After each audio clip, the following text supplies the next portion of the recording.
నమస్తే ఓరుగలు 9 నేషన్ టీవీకి స్వాగతం. బీఆర్ఎస్ ఎమ్మెల్సీ వెంకటరామిరెడ్డిని అరెస్ట్ చేయాలని బీజేపీ నేత రఘునందన్ రావు అన్నారు. ఫోన్ ట్యాపింగ్ కేసులో వెంకటరామిరెడ్డి పాత్ర ఉందని మాజీ డీసీపీ రాధాకిషన్ రావు స్టేట్మెంట్ ఇచ్చాడు. వెంటనే వెంకటరామిరెడ్డిని అరెస్ట్ చేయాలని డీజీపీని కలిసి ఫిర్యాదు చేశారు. అసెంబ్లీ ఎన్నికల సమయంలో వెంకటరామిరెడ్డికి సంబంధించిన 3 కోట్లు తరలించినట్లుగా రాధాకిషన్ రావు స్టేట్మెంట్ ఇచ్చారని ఆయన తెలిపారు. అయితే ఇప్పటివరకు వెంకటరామిరెడ్డిపై పోలీసులు ఎలాంటి చర్యలు తీసుకోలేదని విమర్శించారు. వెంకటరామిరెడ్డిని ఎందుకు అరెస్టు చేయలేదో, ఆయనకు ఎవరు కాపాడుతున్నారో చెప్పాలని డిమాండ్ చేశారు. మంత్రి పొంగులేటి వియంకుడు కావటం వల్లే వెంకటరామిరెడ్డిని అరెస్టు చేయడం లేదా అని తెలిపారు. ముఖ్యమంత్రి సమాధానం చెప్పాలని రఘునందన్ రావు డిమాండ్ చేశారు.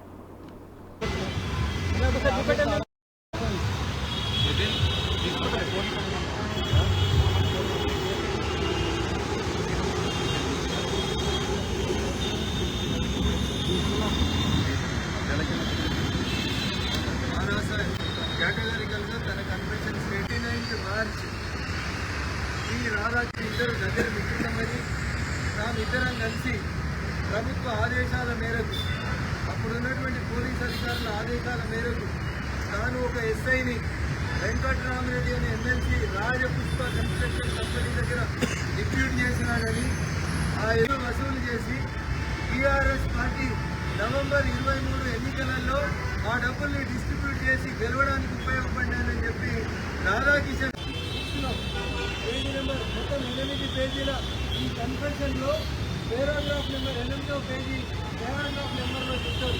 రాధాకిషన్ రావు అనేటువంటి డీసీపీ వెంకటరామిరెడ్డి అనేటువంటి టీఆర్ఎస్ సారా సాయి కిరణ్, ఆ ఎస్ఐ గారి పేరు సారా సాయి కిరణ్.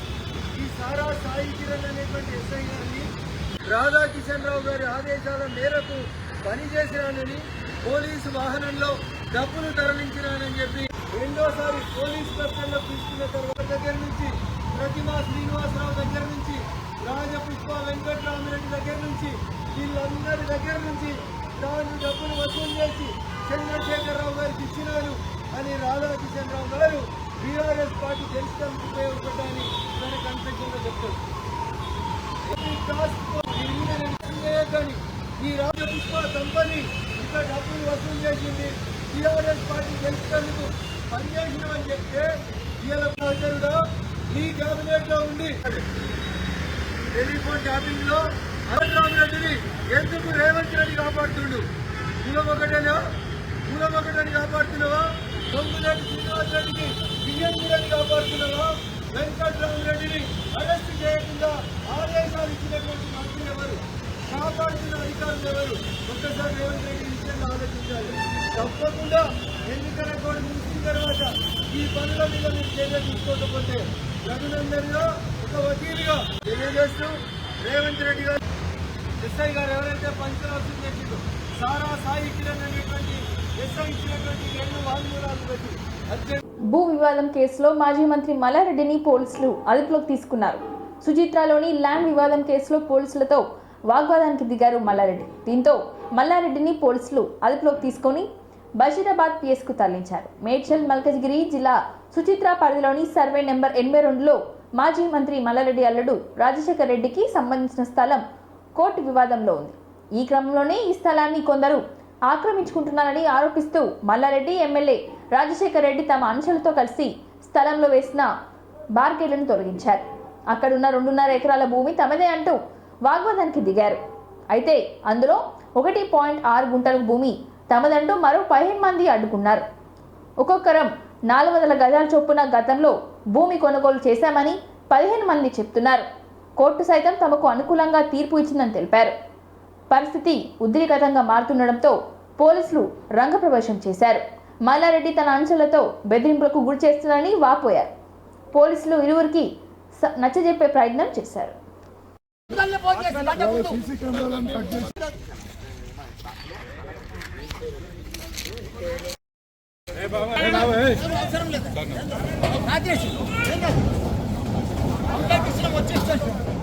అంటే నువ్వు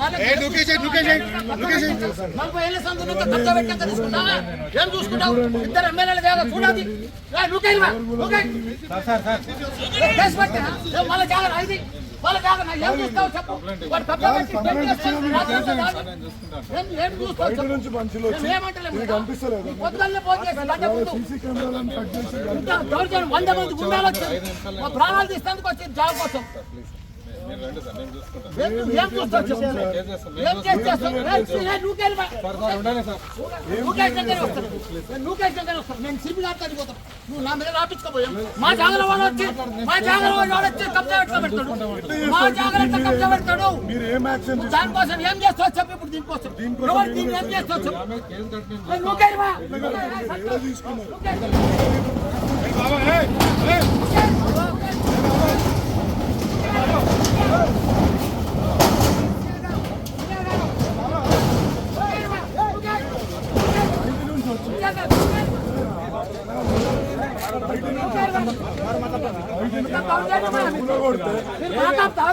మా జాగల మమ్మల్ని ఆపుతారు. మా జాగల వాడు వచ్చి కబ్జా పెట్టేవాడు. మా జాగల కబ్జా పెడితే వాడు వీళ్ళు ఆపుతున్నారు. ఇప్పుడు ఎంత దౌర్జన్యమా ఇది? మా డాక్యుమెంట్ చూడు. మా డాక్యుమెంట్ మానేది ఆపుతున్నారు. వాడు వేస్తే ఊపుతావు. వాడు ఏం యాక్షన్ తీసుకున్నారు?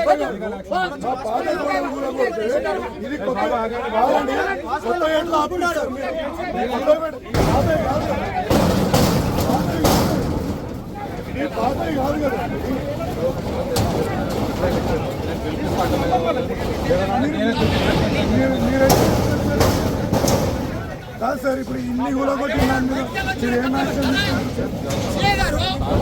వచ్చి రాత్రి కబ్జా పెడతారు మా జాగా. పద్ధతి కబ్జా పెడతారు. రేపులు వేస్తే కూర్చుంటావు. ఏం డ్యామేజ్ చేస్తావు?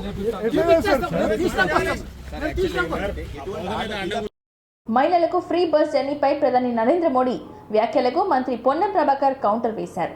మహిళలు ఉచితంగా బస్సు ప్రయాణం చేయడాన్ని ప్రధాని నరేంద్ర మోడీ జీర్ణించుకోలేకపోతున్నారని ఆగ్రహం వ్యక్తం చేశారు. చిన్న చిన్న అంశాలపై మాట్లాడి ప్రధాని స్థాయి దిగజార్చుకోవద్దని హితవు పలికారు. ఫ్రీ బస్ జర్నీ వల్ల నష్టం జరుగుతుందని మోడీ మాట్లాడడం కరెక్ట్ కాదని అన్నారు. రాష్ట్రాలు అక్కడ ఉన్న పరిస్థితుల దృశ్యాలు మహిళలు ఆర్థికంగా ఎదగడానికి ఉచిత బస్సు ప్రయాణం కల్పిస్తున్నాయని చెప్పారు. ఆర్టీసీ జర్నీకి మెట్రో జర్నీకి సంబంధం లేదని అన్నారు మంత్రి పొన్నం ప్రభాకర్. మెట్రో సెక్టార్ వేరని ఆయన తెలిపారు. ఇప్పటికి కూడా మెట్రోలో రైలు బోగీలు పెంచాలని కోరారు. రాజకీయ లబ్ధి కోసమే మోడీ దిగజారి మాట్లాడుతున్నారని తెలిపారు. తెలంగాణలో మహిళలకు ఉచిత బస్ సౌకర్యంలో ఎలాంటి ఇబ్బంది ఉండదని అన్నారు. ఇంకా కొత్త రూట్లు పెంచి కొత్త బస్సులతో పథకాన్ని మరింత ముందుకు తీసుకెళ్తామని ఆయన తెలిపారు. ఉచితంగా బస్సులో ప్రయాణం చేయడాన్ని ప్రధానమంత్రి గారి స్థాయిలో జీర్ణించుకోలేకపోతా ఉన్నాడు. తప్పేంది, కొన్ని రాష్ట్రాలు అక్కడ నుండి మహిళల మీద వారికి ఒక ఆర్థికంగా ఉపయోగపడాలనేటువంటి ఆలోచనతో ఉచిత బస్సు సౌకర్యం కలిగేసింది. వాస్తవంగా దీనికి మెట్రోకు సంబంధం లేదు. మెట్రో ప్రయాణికుల సెక్టర్ మెట్రో ప్రయాణికులదే. ఇవాళ కూడా మెట్రో పరంగా ఇంటర్వ్యూ చేస్తే ఇంకా బోగీలు పెంచమని అడుగుతూ ఉన్నారు. అది వదిలిపెట్టి ప్రధానమంత్రి గారు రాజకీయపరమైనటువంటి లబ్ధికి సంబంధించిన విషయంలో ఆలోచన చేస్తూ ఉన్నారా? ఇంత బస్సు ప్రయాణానికి సంబంధించినటువంటి దాని మీద ప్రధానమంత్రి గారు ఎందుకు ఆ విధంగా వ్యవహారం చేస్తుందో తెలియదు. కానీ తెలంగాణ రాష్ట్ర ప్రభుత్వం కాంగ్రెస్ పార్టీ తప్పకుండా మహిళలకు ఎవరన్నీ తెలంగాణలో ఉన్నటువంటి హైదరాబాద్లో మెట్రో వాళ్ళు ఏం చేసినా ఇంకోరు ఏం చేసినా ఉచిత బస్ ప్రయాణం అనేటువంటి ఏ ఇబ్బంది భవిష్యత్తులో ఉండదు. దీనికి ఇంకా కొన్ని రూట్లు పెంచి కొన్ని బస్సులు పెంచి కొంత ఇంకా సౌకర్యంగా చేయడానికి మా ప్రయత్నం కొనసాగుతుంది. ఆ విషయాన్ని గమనించాలి. ప్రధానమంత్రి గారు మీరు మహిళల మీద ఆడిపోసుకోవడం బంద్ చేసుకోండి. ఈ విధంగా ఉచితంగా బస్సు ఇచ్చేంత మాత్రాన మీకు నష్టం జరుగుతున్నట్టు అజీర్తైనట్టు మాట్లాడితే మంచిది కాదు. ఇటువంటి చిన్న పరమైన వ్యాఖ్యలు చేసి ప్రధానమంత్రి స్థాయికి దిగజార్చుకోవద్దని ఈతో చెప్తాను. ప్రధాని నరేంద్ర మోడీ ఎన్నికల నియమావళిని ఉల్లంఘిస్తున్నారని కాంగ్రెస్ ఎమ్మెల్సీ జీవన్ రెడ్డి విమర్శించారు. హైదరాబాద్లోని గాంధీ భవన్లో నిర్వహించిన మీడియా సమావేశంలో ఆయన మాట్లాడుతూ కాంగ్రెస్ వస్తే అయోధ్య రామాలయాన్ని బుల్డోజర్తో కూల్చి వేస్తారు అనడం దారుణమని అన్నారు. ఇది మత విశ్వాసాలను రెచ్చగొట్టడం అని ఆయన తెలిపారు. ప్రధాని తన వ్యాఖ్యలను వెనక్కి తీసుకోవాలని డిమాండ్ చేశారు. బుల్డోజర్ను తెరమీదికి తెచ్చిందే బీజేపీ అని వ్యాఖ్యానించారు. అయోధ్యలో రామాలయం గేట్లు తెరిపించిందే రాజీవ్ గాంధీ ప్రభుత్వం అని ఆయన తెలిపారు. ఆయన బతికి ఉంటే రామాలయం నిర్మాణం ఎప్పుడో పూర్తయిందని చెప్పారు. ఎన్నికల కోసం దేవుణ్ణి వాడుకోవడం మంచిది కాదని జీవన్రెడ్డి అన్నారు. రాజీవ్ గాంధీ ప్రధానిగా ఉన్నప్పుడు దూరదర్శన్లో రామాయణం మహాభారతాలు ప్రసారం చేశారని వివరించారు. ఏదైతుందో అసలు మందిర నిర్మాణం రాజీవ్ గాంధీ గారు ప్రధానమంత్రిగా 89లో తిరిగి వచ్చి ఉన్నట్టయితే ఈ మందిర నిర్మాణం 2 దశాబ్దాల ముందు జరిగి ఉండేది, 2 దశాబ్దాల ముందు జరిగి ఉండేదని చెప్పి అంటుండేది. జాప్యం కావడానికి కారణం ఏదైతున్నదో ఒక విధంగా దీన్ని దేశంలో మత విద్వేషాలు ఎచ్చగొట్టబడే విధంగా రాజకీయ స్వార్థాన్ని మలుచుకునే ప్రయత్నం చేయడంతో ఈ అంశము ఇవాళ ఇంత తీవ్రతరమైందని చెప్పి అంటున్నాను. వీళ్ళ దేశంలో ఏదైతుందో ఒక ధార్మిక బోధన, ఒక ధార్మిక చింతన ప్రజానీకానికి కల్పింప చేయాలని ఆలోచన చేసింది రాజీవ్ గాంధీ గారు అని చెప్పి అంటున్నా. It was the Rajiv Gandhi when he was prime minister. వీళ్ళు మీకు దూరదర్శన్లో ఏదైతుందో రామాయణ మహాభారత్ సీరియల్స్ టెలికాస్ట్ చేయబడ్డది. ఎప్పుడు టెలికాస్ట్ చేయబడ్డది? వీళ్ళు Rajiv Gandhi was prime minister. వీళ్ళు రామాయణ మహాభారత్ ధార్మిక ఆలోచన విధానం సమాజానికి తెలియపబడే విధంగా, హిందూ ధార్మిక ఆలోచన విధానం సమాజం తెలియజెప్పబడే విధంగా ఏదైతుందో దూరదర్శన్లో టెలికాస్ట్ చేయబడ్డది. It was when Rajiv Gandhi was the prime minister. అని చెప్పంటున్నా. అయితే నువ్వు ఒక్కడివే దేవుని కొలుస్తున్నాడు భావిస్తే ఇట్లా అని చెప్పంటున్నా. వీళ్ళ సమాజంలో ఉన్న ప్రతి హిందూ ఏదైతుందో శ్రీరామచంద్రమూర్తిని ఏదైతుందో ఒక ఆదర్శవంతమైనటువంటి ఒక దేవునిగా ఆరాధిస్తారని చెప్పంటూ నేను ఇవాళ తండ్రి మాట జవదాటని కుమారుడు శ్రీరామచంద్ర ప్రభు, అన్నదమ్ములకు ఆదర్శంగా నిలిచేది శ్రీరామచంద్ర ప్రభు అని చెప్పంటూ నేను, ఏకపత్ని వ్రతుడు ఏదైతుందో శ్రీరామచంద్ర ప్రభు అని చెప్పంటూ నేను, వీళ్ళ పాలనలో ఏదైతుందో ఒక ప్రజాస్వామ్య పాలన ప్రజాభిప్రాయానికి విలువనిచ్చింది శ్రీరామచంద్ర ప్రభు అని చెప్పంటున్నా. ప్రజాభిప్రాయానికి విలువనిచ్చి ప్రజాభిప్రాయానికి అనుగుణంగా పాలన చేసింది శ్రీరామచంద్ర ప్రభు అని చెప్పంటున్నా నేను. అటువంటి శ్రీరామచంద్ర ప్రభు పాలనను రాజీవ్ గాంధీ గారు ఏదైతుందో అలా ఆదర్శంగా తీసుకున్నాడు. రాజీవ్ గాంధీ గారు ఆదర్శంగా తీసుకున్నాడని చెప్పంటున్నా నేను. With the concurrence of the union government. ఇవన్నీ వాస్తవాలు ఉంటే ఏదైతుందో ఇవాళ మోడీ గారు వచ్చినక్కడే దేవుడు వచ్చిండు, మోడీ గారు వచ్చినక్కడే రాముడు వచ్చిండు, బీజేపీ వచ్చినక్కడే రాముడు వచ్చిండు అని అంటే ఆశ్చర్యం కలుగుతుందని చెప్పంటూ నేను. మీరు దేశాన్ని ఎక్కడికి వెళ్ళి ఎక్కడ తీసుకుపోదలుచుకున్నారు మీ స్వార్థం కొరకు? One must have economic policy. Any political party in the election. రాష్ట్రంలో ఇంజనీరింగ్, ఫార్మసీ, అగ్రికల్చర్ తదితర కోర్సులో ప్రవేశాలకు నిర్వహించిన టీఎస్ఈఏపీ సెట్ పరీక్ష ఫలితాలు 18 మే 2024 శనివారం నాడు విద్యాశాఖ ముఖ్య కార్యదర్శి వెంకటేశం విడుదల చేశారు. జేఎన్టీయూలోని ఆయన హైయర్ ఎడ్యుకేషన్ కౌన్సిల్ చైర్మన్ లింబాద్రితో కలిసి ఫలితాలు విడుదల చేశారు. ఈ పరీక్షకు 3,31,251 మంది విద్యార్థులు హాజరయ్యారు. అందులో 2,40,40,000 మంది విద్యార్థులు ఇంజనీరింగ్కు అప్లై చేశారని తెలిపారు. 93,000 మంది విద్యార్థులు అగ్రికల్చర్, ఫార్మసీ తదితర కోర్సులకు అప్లై చేశారని తెలిపారు. రిలీజ్ చేయడం జరుగుతుంది. విద్యార్థులు వారి తల్లిదండ్రులు కూడా రిజల్ట్ రాగానే ఏ రకమైనటువంటి ఇబ్బంది పడకూడదు. అట్లాగే ఈ రిజల్ట్స్ అనౌన్స్ చేసిన తర్వాత అడ్మిషన్ షెడ్యూల్ కోసం కూడా మన సెక్రటరీ గారి నాయకత్వంలో కమిటీ మీటింగ్ కూడా ఏర్పాటు చేయడం జరుగుతుంది. ఆ తర్వాత షెడ్యూల్ ఇవ్వడం జరుగుతుంది. ఈ షెడ్యూల్తో పాటు ఏఐసిటి షెడ్యూల్ని కూడా దృష్టిలో పెట్టుకొని, విశ్వవిద్యాలయాల యొక్క అకాడమిక్ క్యాలెండర్ని కూడా దృష్టిలో పెట్టుకొని మీకు పూర్తి షెడ్యూల్ని అతి త్వరలోనే రిలీజ్ చేసేటువంటి ప్రయత్నం చేస్తాం. కాబట్టి ముఖ్య కార్యదర్శి గారిని ఈ సందర్భంగా మాట్లాడాల్సిందిగా కోరుతా ఉన్నాను. ఇంతకుముందు అంటే ఎంసెట్ అనేవాళ్ళం. This is first time we're calling EAPCET, because medical నీట్లోకి వెళ్ళిపోయింది కాబట్టి. సో ఈ ఇయరే మనం దీన్ని జీవో మార్చి EAMCET has become EAPCET. So first EAPCET to be released results ఇప్పుడు మనం పెట్టుకున్నాం. 8th agriculture, pharmacy exams conduct చేశారు. సో దీంట్లో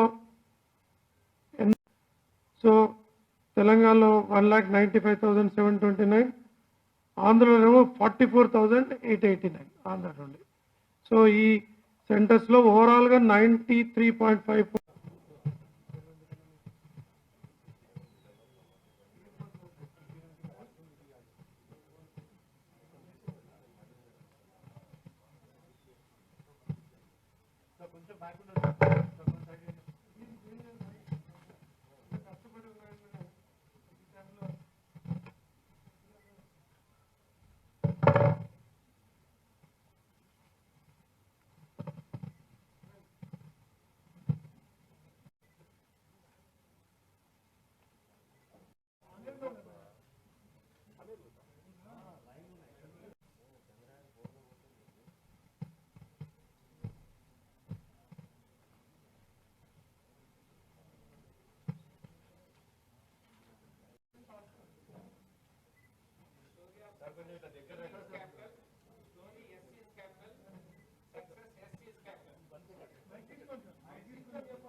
నెంబర్ 2 వచ్చి గొల్ల లేక Harsha.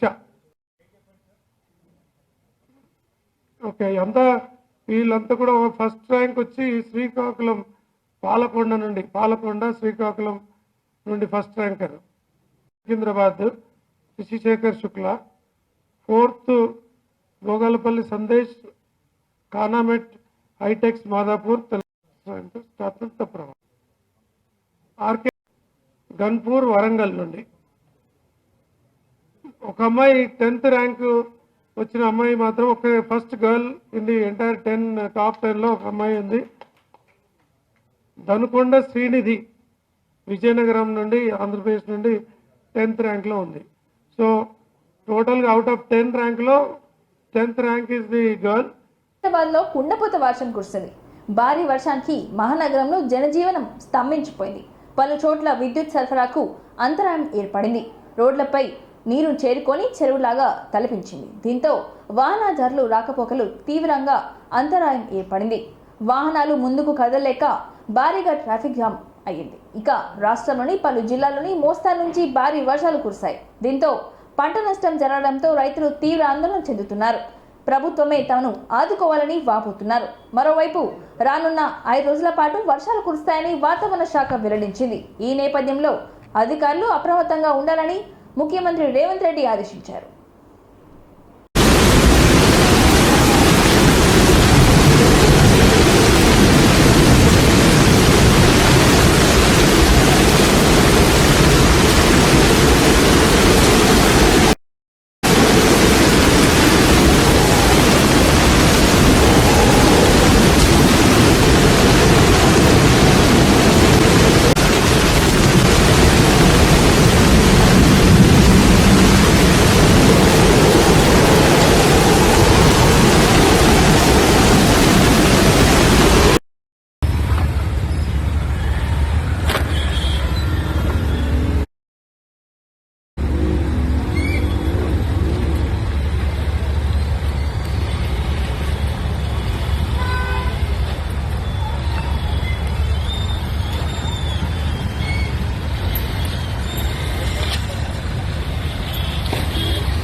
Warangal press club meet the press లో బీఆర్ఎస్ పార్టీ ఎమ్మెల్సీ అభ్యర్థి ఏనుగుల రాకేష్ రెడ్డి ఈ సందర్భంగా మాట్లాడుతూ ఎమ్మెల్సీ వేతనాన్ని మొత్తం విద్యార్థి నిరుద్యోగ సంక్షేమ నిధిగా ఏర్పాటు చేస్తానని, ఎమ్మెల్సీగా కొనసాగుతున్న రోజులు వేతనం తీసుకోకుండా పనిచేస్తానని ఆయన తెలిపారు.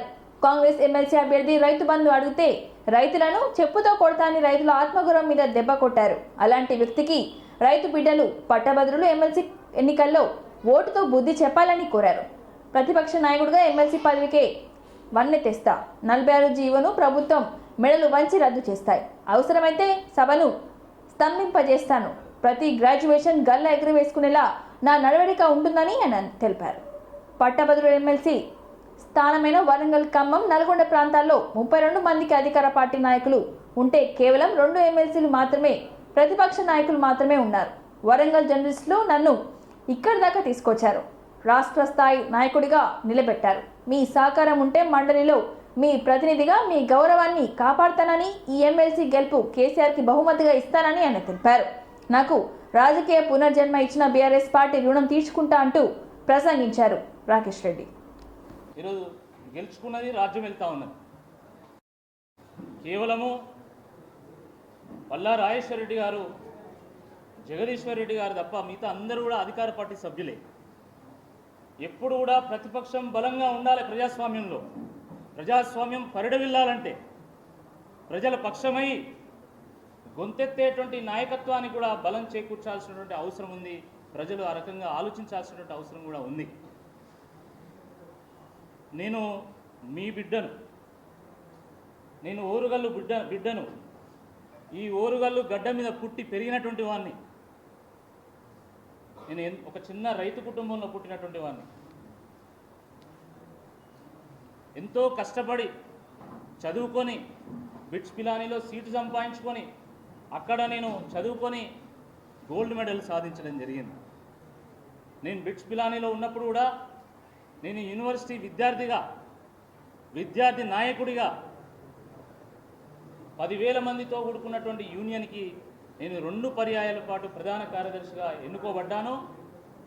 అక్కడ కూడా మన వరంగల్ యొక్క ముద్ర ఇప్పటి కూడా చెక్కు చెదరలే.